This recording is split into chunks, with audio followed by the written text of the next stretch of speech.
ইনকিলাব মঞ্চের আহ্বায়ক শরীফ ওসমান বিন হাদির পরিবারের সঙ্গে সাক্ষাৎ করেছেন অন্তর্বর্তী সরকারের প্রধান উপদেষ্টা অধ্যাপক মোহাম্মদ ইউনূস। এ সময় হাদির উপর হামলার সঙ্গে জড়িতদের চিহ্নিত করে বিচারের আওতায় আনা হবে বলে জানান প্রধান উপদেষ্টা। নির্বাচন বানচাল করতে ষড়যন্ত্রে লিপ্ত ফ্যাসিস্ট আওয়ামী লীগ। যারা নির্বাচন চায় না, ওসমান হাদির গুলির মতো ঘটনা তারাই ঘটিয়েছে। প্রধান উপদেষ্টার সঙ্গে বৈঠকের পর এমন মন্তব্য রাজনৈতিক দলের নেতাদের। ফ্যাসিবাদ বিরোধী আন্দোলনে সকলকে এক থাকার আহ্বান তাদের। অর্ধ শতাব্দী পার হলেও শহীদ বুদ্ধিজীবীদের স্বপ্ন বাস্তবায়িত হয়নি বলে মন্তব্য করেছেন বিএনপির ভারপ্রাপ্ত চেয়ারম্যান তারেক রহমান। একদলীয় দুঃশাসনের রাষ্ট্রের গণতান্ত্রিক বিকাশ প্রতিহত করা হয়েছে। শহীদ বুদ্ধিজীবী দিবস উপলক্ষে নিজের ফেসবুক পেজে দেয়া বাণীতে এসব কথা বলেন তিনি।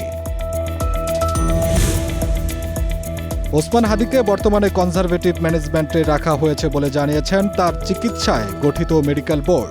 মেডিকেল বোর্ডের এক আনুষ্ঠানিক বিবৃতিতে বিষয়টি জানানো হয়। বিবৃতিতে মেডিকেল বোর্ডের পর্যবেক্ষক ও সিদ্ধান্তগুলো তুলে ধরা হয়। ওসমান হাদিকে গুলির ঘটনায় সন্দেহভাজন ব্যক্তির ছবি প্রকাশ করেছে ঢাকা মহানগর পুলিশ ডিএমপি।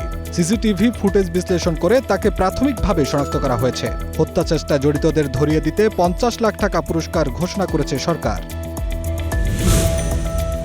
মেসির দেখা না পেয়ে ক্ষুব্ধ দর্শক ভাঙচুর করেছে কলকাতার সল্টলেক স্টেডিয়ামে। মাঠ প্রদক্ষিণ করে দর্শকদের প্রতি হাত নাড়ার কথা ছিল মেসির, কিন্তু মাঠে পৌঁছাতেই মন্ত্রী কর্তারা ঘিরে ধরে তাকে। পরিস্থিতি নিয়ন্ত্রণের বাইরে চলে যাওয়ার আগেই তাই গাড়িতে তুলতে হয় মেসিকে।